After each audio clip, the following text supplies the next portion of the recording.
العجل العجل، اون زمان بیدار باشید بعد عجله کنید. وقتی امام زمان علیه السلام ظهور کرد عجله کنید به کمکشان. خیر المساکن یومئذ بیت المقدس، در بهترین زمانها در اون زمان بیت المقدس.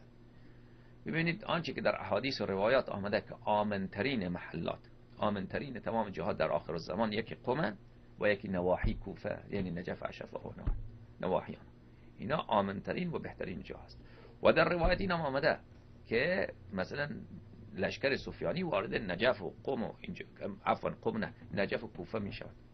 لذا آنچه که به دست می آید که آمنترین و آمنترین تمام جاها قم مقدس است، سرزمین قم در آخر الزمان.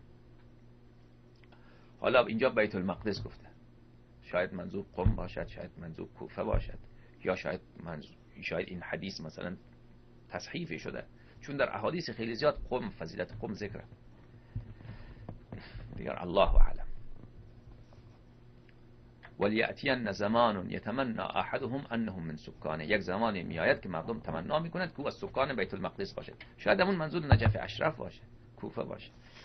و من بعید میدانم که منظور سرزمین ایلیا باشه. در اون زمان سابق به بیت المقدس نمیگفتن، در زمان مثلا در کتب تاریخی ایلیا میگفتن.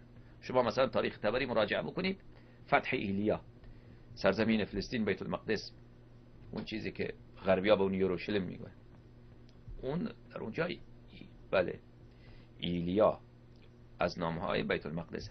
لذا شاید من احتمال میدم که منظور قم باشد یا منظور نجف اشرف باشد. الله اعلم.